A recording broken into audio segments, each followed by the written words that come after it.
Greatness Podcast with Jason and Jolene.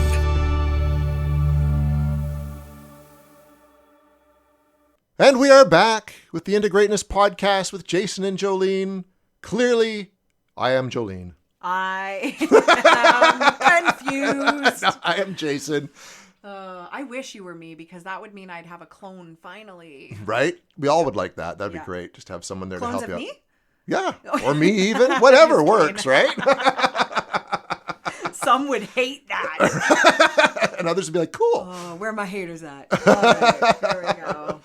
So last week we talked film, television, and books. And how they relate to like us and help define us, help us through tough times, etc. And now the logical transition, we're going to talk about music. And now, Jolene, there are like literally papers and studies and all sorts of stuff like that about how music is so good for the brain. Yeah, it accesses our right brain. So we have a whole brain, believe it or not, and half of it, which we learned in the last episode, is very organized and logical and word reading, mathematics based. That is our left brain. That was Jason with his list. Then we have a right brain, which is influenced by music and movement and sensory things, smells and sights and feels, including emotions and all of that. Our right side is responsible for that part. So as you're watching something, your brain's just taking it in. Oh, that's a black car. That is, a rainy sidewalk. But the music is what inputs what it means. And it's kind of, all right. And that's a good example. Singing in the rain. Right? When John Carpenter screened Halloween for Yeah. different studio executives, he hadn't finished the music yet. Yeah. And he remembers the guy at Fox. He tells the story where they put the movie on and the guy's like, this isn't scary. What the heck's the matter with this? This is going to go nowhere. He put the music in Yeah. and it terrified people. Yes, that. Because Right? it actually integrates our entire brain, and then we go, oh shit, and we can make more meaning of Yeah. it because our whole brain is present.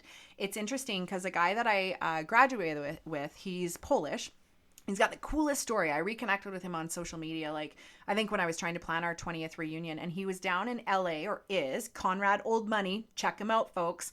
And he actually creates music for video games. Oh, beautiful. And there's an entire psychology behind it. Yeah. So I'm trying to think which ones. I'm sorry, Conrad. I don't know which ones he does. But he's a big deal. That's He's a huge. big deal. Yeah. And he's gone big on quite a few of his releases and stuff. But I was like, that is something like, man, you're cap class. Like, who says they're going to be like a music producer to influence this and that, right? Like, this was a guy who used to break dance on cardboard at That's Riverside awesome. Park, right? Like, I probably saw him do that. Right? Like, just Yep. so cool. So, it was like, I was like, that's a career I never even knew existed, right? But that is such a huge piece, is the psychology behind, the colors we use in places, right? That's very sensory related. The music we use in places, all of that. I talk about this a lot. I recently did this in the memorial post for my dad's deathversary, is music, right? Music we choose to play at certain events, our weddings, funerals, bar mitzvahs. I don't know. If you go to them, yeah, right? That's I a don't thing. even It's a thing. They can like make or break you. So there's this one song, Because You Love Me by Celine Dion, fucking cripples me every time because it literally takes me back. I obviously haven't done EMDR around that one specific issue, but it'll take me back to when I heard it at the funeral and that feeling I had at that time. It'll buckle my knees in a grocery store. Yeah. Yeah, still. some songs will do that. Like, Yeah, they because just- I haven't intentionally processed through that one, but yeah, that song like will bring me back, like whoosh.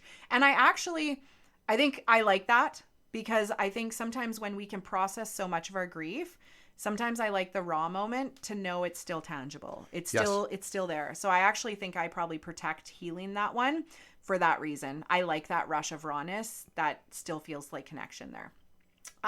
There we go. I just put that connection together. So for yourself, Jay, what are some pieces of musical influence? And again, these are eras of our life. We talked about that last week, is like, you can have 3 generations. Red Hot Chili Peppers concert. There was like a grandpa, a dad, and like teenagers. And I was like, this is amazing. Oh, yeah. Right? Because these are, well, especially for those bands like them or the Stones that have been around for like ever, right? Yeah. For me, like, when I was trying to think, because I asked you to come up with like, say 10 songs, and I picked sort of say 10 songs. It was like figuring out what I want to go with. It was an interesting mix of stuff because there's like old stuff and there's new stuff. And I'm like you sort of said, wow, it depends sort of on a time of your life and things like that. So I tried to pick stuff that I think is kind of timeless. Yeah. That way. I mean, one of them is the song Rock You by Helix, which, is it a great song? Not really, right? It was a popular song. But I remember coming home, grade 7, I'd get home by like 3 o'clock from school. 3:30, there was video hits. This is when music videos were just starting, right? Yeah, right. It was changed music completely. So I'd put it on, and Rock You would come on like every day because it was in the top 10. It's a Canadian, Helix is a Canadian band. And it was just like, up to that point, I listened to like, pop music and really like, mainstream stuff. But this was like metal. Sweet. And it was rebellious, right? And the guys had long hair and there was like boobies in the videos, which was like, ding, ding, ding. We found it. We know Sets things off, right? Yep. But it changed everything. I remember not begging, making my mom buy the album, which was Walking the Razor's Edge. And every song on that album is gold. Wow. But that changed music. And my parents hated it, which that adds to it even more because it was like heavy metal, right? But I mean, the song, you've probably heard it. It's like that, give me an R, oh. It's just so good. And I still will listen to it sometimes. And you learned how to spell. And I spell. At least Rock You, I learned how to spell. Middle finger. Right? Rock you very much. Right? So that was a big changer, because after that, my musical taste completely changed. Oh, crazy. Completely changed. That like unleashed the freak in you. Yeah, the freak, the rebel. Cool. The bad boy. It was fantastic. There he goes. Yeah. Okay. So that's a big one. Hairbanger Jay. Hairbanger. He's throwing his hero, guys. I am again for the first time in 20 years, probably. Wow. Yeah. Here he comes. Aging rocker. There you go. What else? Another one which was back from the same era is Mental Health by Quiet Riot. I have not. Do you remember the roller rink era? Yes, we had one here. Yeah, we did. Yeah. That way. No one can see this, but I remember we'd all go there on school trips. Oh, yeah. And this is by Quiet Riot. And this is one of the songs I think that would get played, as you go around, bang your head. And recently, because I have satellite radio and I listen to Ozzy's Boneyard, because that's all the kind of music I like, this song's being played a lot. Crazy. So that's taking you back to that time. How old were you? Ooh, that'd be elementary school when we do that kind of stuff. And it would be a Friday night thing. You Friday might night thing. have seen like Sally there. Yeah. Or whoever was around, right? Yeah. And so that was it. But it's just like the lyrics, like what is it? That it really hit me now listening to it. It's like, well, I'm frustrated, outdated. I really want to be overrated. I'm a finder and I'm a keeper. I'm not a loser and I ain't no weeper. I got the boys to make the noise. We'll never let up. Hope it annoys you. Join the pack. Fill the crack. Well, now you're here. There's no way back. Crazy. Just love that. Yeah. Yeah. How much does that speak to this current version? Oh, a lot. Too? Yeah. A lot, right? So it's interesting. Sometimes I think our younger self knows things about our future that we don't know yet and really connects to some of those I things. think so. And that kind of seemed to bring a lot of that out. Yeah. Cool. Yeah. So that's another one. What else have we got here?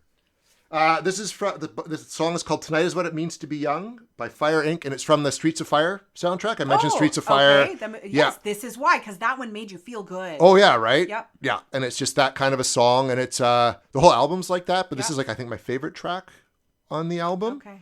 And it's literally it sums up the movie because no one in the movie is like over 25. Yeah. So it's all young people, and it all takes place at night, and it's just about being young and being wild and in love and just making the most of life. And that's what I really like about that song. Cool. So even now that I'm 52, that song takes me back to feeling like a younger person again, right? I like that. Which you need more and more as you get older, trust me, folks. Oh my God. Right? Yeah. Yeah. Anything else you have on there? I got a bunch of stuff. What about current day? What is a current day song that's been hitting you? Nothing, by a band called Nothing More. Yeah. The song is called Fade In, Fade Out. Ooh. And it's interesting. It starts off being a son realizing his father's getting old. Mm-hmm.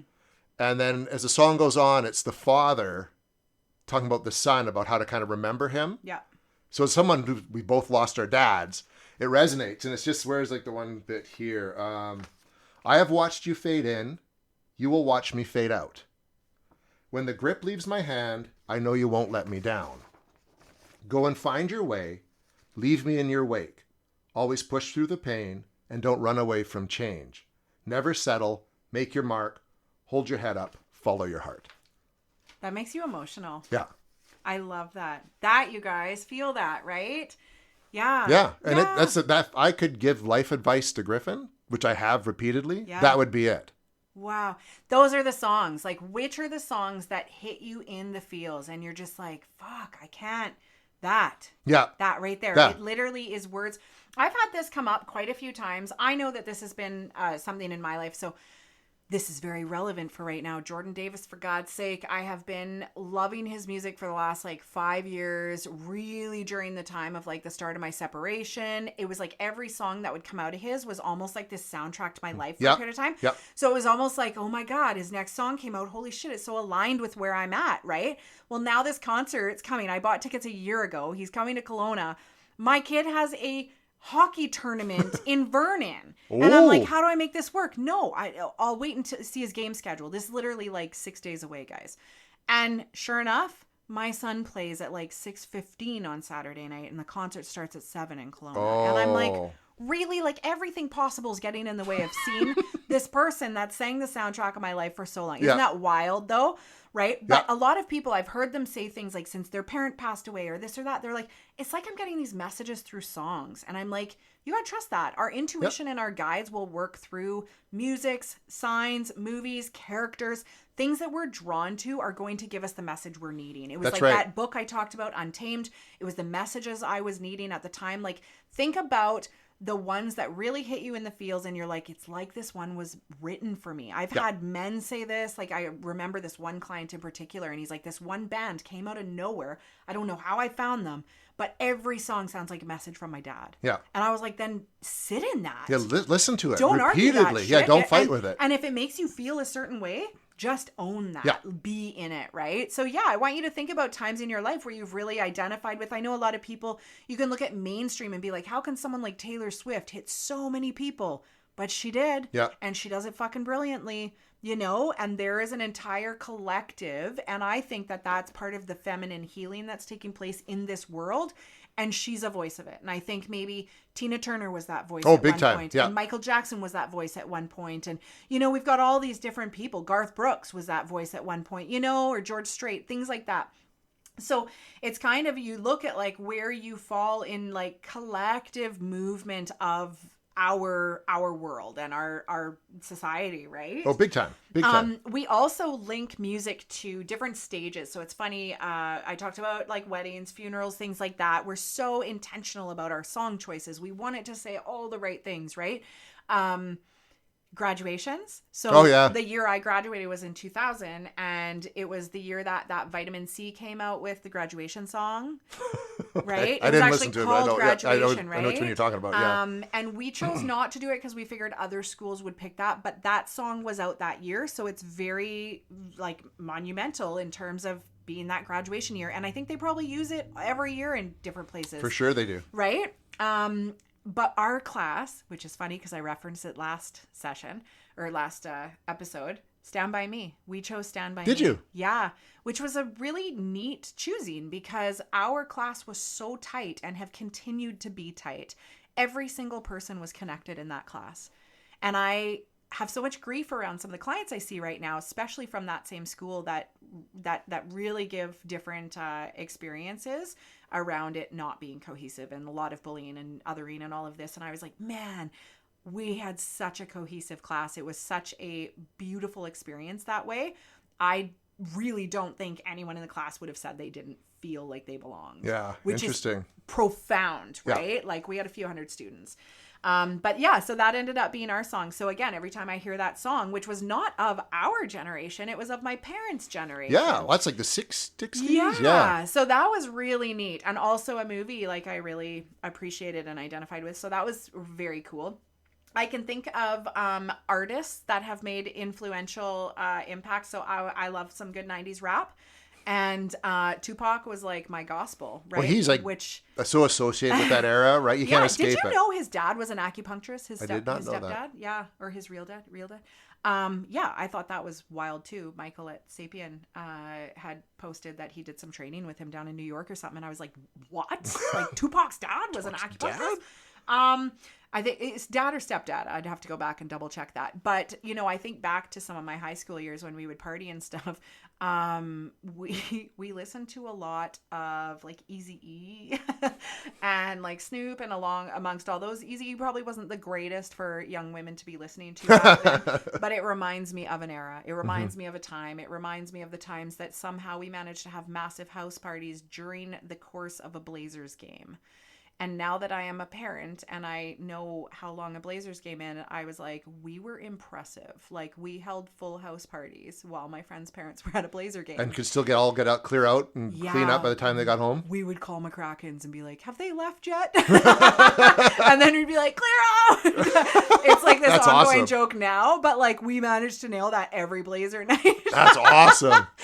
My hat off to you. Yeah, right? It was like a 3-hour time span to cram it all in, right? But I think about different like artists, and I remember this one time, so just like how music can hit us. So, I was listening to Avicii. Oh my God. Why can I not think of, the song right now? But it was the song that was literally like a cry for help with his suicide. Okay. And I'll reference it later. It'll come to mind. But I remember being so just like hearing this song. I was driving. I heard it. And I was like, oh my God. And I burst out crying. And I felt so much connection in that song. And I was like, ooh. So much that I actually sought him out. I was like, who is this guy? Mm-hmm. And I became like a little obsessed with him. And then I found a documentary on Netflix. And I watched it. And I was fascinated with his life. And I felt so saddened for his pain. There was like this empathic and spiritual attachment there that was like somehow activated in a very weird way. I felt his music, and like I went on this deep dive following him, and then ended up listening to his music quite a bit. My kids link his music with our boating days. Okay. A lot of his music is really great for boating, but there was the one song that was released post haste. Is that death? Post haste. Post haste. Is that how they say it? Right. Yeah. That was the one that really got me, but all his other ones of course were. But yeah, I was like, man, just appreciating what that guy's talent was and how unfortunately short his life was because of how much he suffered while he was producing such incredible talent. Well, that's like Kurt Cobain, like the song that they recorded right before he died. You know, you're right. Yeah. If you listen to that song now, that's a suicide note. Right. And it just hits you. Like you can feel where he was at. Our era, appreciating Kurt Cobain. I remember another book that we didn't reference last week, is Scar Tissue. That's Anthony Kiedis's memoir or his autobiography. Russell Brand was another guy I was fascinated with reading about him. So I have this fascination of reading about real life. Give me the grit. Yeah. Right. I love that. So yeah, interesting to be able to look behind the scenes at where the music comes from. Well, yeah. Very few good songs I think come from happy places. Oh, like the best songs come from somewhere, some pain, some loss, some sorting through life. We talk about that this entire podcast, right? We don't sit here talking about the good shit. No, because why would you? It would be boring. We talk about the real stuff, the grit, right? Like I don't want to just look at the mowed lawn. Tell me how you did it. Yeah, and how hard was it? Did the lawnmower break down? Right? Yeah. Big time. Yeah. So any other songs that are kind of hitting you? What was one? Because for my marriage, it wasn't our wedding song. Our wedding song was The Book of Love. Oh, I don't even know that one. I can't remember the guy's name. Paul something? My wife knows what his name is. Anyways, The Book of Love. But one song that really sticks with me, and I used some of the lyrics in my anniversary post. Cool. It's actually a 9 Inch Nails song. Okay. Called We're in This Together. And I think I wrote them down, the ones here. You and me, we're in this together now. None of them can stop us now. We will make it through somehow. You and me, if the world should break in two, until the very end of me, until the very end of you. Aww. And that to me, that's love. That's what love should be, right? I love that. Yeah. But it's a 9 Inch Nails song. So it's like a you know what I mean? Yeah, it's not like a lovey song. It's got that real energy vibe because to it. That's where you feel your feels. Yeah. That's where it's safe for you to let it out in those ways. In those ways. Yeah. I'm not a very good, I don't like slow songs. I hate ballads. I hate ballads. Yeah. Because most of them are just created to sell Well, records. because I suspect emotion brings out restlessness in you, and you can't release the restlessness. That's like the kid who used to knock on your door and start singing in the morning or whatever. Yeah. You're that kid in those moments, so you need heavy metal to hide that. Yeah, I need that. I need that energy to work it out, right? So yeah. So on another note, love is making your partner a customized song. Kevin did that for me last year. Did he really? Yeah, he wrote us a song. Oh my God. Yeah, and actually like got it made and stuff. Really? Yeah, isn't that crazy? That's crazy. So we have our own song. It's on Spotify, guys. What's it called? He actually got it on Spotify. I don't know if I want to tell Because it's not your song. I'm putting all these songs we're mentioning on a playlist, the Into Greatness playlist, right? We might add that. I don't know. We'll see. I don't know if I want to release it. It just is such an intimate gift to me. Oh, for sure, right? Do you know what I mean? I do. Oh, yeah. That's a very personal thing. Yeah. You could probably find it on there if you Googled specific things. My name might be in it. Yeah. So funny. But yeah, it was very sweet. He referenced like where we went on our first date. He even put my dog in there and talking about my dad. And like there's just this, it's like this beautiful appreciation of all of those little things made into like a country-ish song. That's really cool. It's really sweet. Yeah. That's really cool. I could not do that. I could like film a film. I could do, you know what I mean? But I couldn't write a song. Yeah. It'd Well, really I mean, hard. he kind of just like put it all together. It's like a poem. You rhyme it all and stuff. He didn't write the music to it. He let like whoever, I don't know. There's like a little songwriting thing you can. Oh yeah, there's lots of that kind of stuff. Lots of those out there. people, right? Just doing it in their basement. So, anyways, if you're looking for some good Christmas gift ideas, write your lover a song. There you go. Right? Or make them a movie. Right. Right. You could totally do that for Jess. You could be like, I leave the dry towel on the I refill your Keurig machine. Right? something. I keep my cigar outside by the fire. So that I do, yeah, so you don't have to smell it, so right? you don't have to smell me. That was kind of funny when we went out and looked at the Northern Lights last night. Fuck you, man. I was actually smoking my cigar while we were Kevin doing messaged that. me. He's like, go outside. Jason can see the Northern Lights. I'm like, me and the kids are outside. We can't see shit. Jason only lives like 3 blocks from me. This isn't fair. Did you turn all your lights off? Yes. You still But couldn't I see have him. so much light pollution from the airport. Oh, yeah. That I wonder, and my neighbors have a ton of lights. Turn your fucking lights off, neighbors. I'm just kidding. Around their pool and stuff. But I did. I turned mine off. But I'm so close to the mountain, Jay. I can't see up and over them the way you can. You're about 2 blocks back. Yeah, and you're that 1 or 2 blocks forward. Were you looking that way? Yeah, it's like towards, no one can see this, but yeah, looking north. We're looking north. Yeah, my kids are like, this is bullshit. And I was like, I feel like everybody gets them but me. It's like there's this vortex around Jolene's house to be like, oh, don't shine it there. Fuck. You know how many times they have been out? This is the best year for the Northern Lights activity. Ever. And everywhere I have been, I have not seen them because they've been in a different town while I've been over here or there. Or they're literally in everyone else's backyard but mine. It's so messed up, guys. If you guys know how to break into this part of the Matrix and fix it, fucking do it. I'm all revved up. I could tell. Yeah. So anyways. Would be a song to calm me down. Sorry to interrupt. When you were in your backyard watching the Northern Lights. Well, yeah, I was smoking my cigar. Of course, the smoke kept getting all over Jess, and Yeah. they hated that. But I was just like, so I had to stand over in a corner and finish Yeah. smoking it. That it's really an aside. Yeah, totally. Yeah, That's like a Rick James. He's like, fuck your couch. Fuck your couch. I'm Rick James, bitch. The baddest, best looking motherfucker that ever lived. Anyways, There we go. that was our music episode. These are all things. I have a funny story with my brother-in-law about that. Him and I joke about Rick James all the time, right? Sprawling on the couch. Like, I'll do that if I go to their... Well, and I used to go to their house. Like, fuck your couch. Your couch. I'm Rick James. Anyways. He kept a sex slave, him and his wife. Eh? Did he? Oh, yeah, he's a very bad man. Wow. Very bad man. Did they like it or not? No. Oh, okay. Oh, not sorry. good. Fuck you, Rick James. Fuck Right? your couch. Fuck your couch.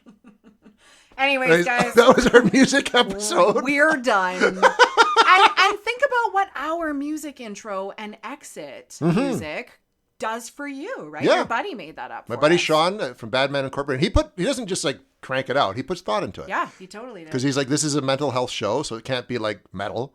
Because the average person will Yeah. not relate to that. Yeah, So totally. he put a lot of thought into both Yeah. the inside and out. Couldn't be ballady, but Couldn't yeah, be ballady. I feel like he did well. He did a good job. Yeah. Really good job. There we go. All right. And actually, a lot of the songs, like I said, that we mentioned, there's going to be an Integrateness playlist on Spotify, which I will link in the show notes. Yes, and I do that with my clients. We have an out-of-office therapy playlist that people have added to and stuff because, yes, music heals. Let's share the healing. Exactly. And it's good. I'll put other songs on there Share that the we feeling. share the feelings, share the Yeah. healing. Yep. They'll put other songs on that will say relate that we didn't talk about, but I think Totally. we're just working, maybe make you feel good or not. Working 9 to 5. I wish it was like 10 to 4 or something, 10 to 2. 10 to 2 would be brilliant, right? Instead of like 7 to 5, which I've been working lately. It sucks. Anyways, until next week, I'm Jason. And I'm Jolene. Enjoy the music. Bye-bye.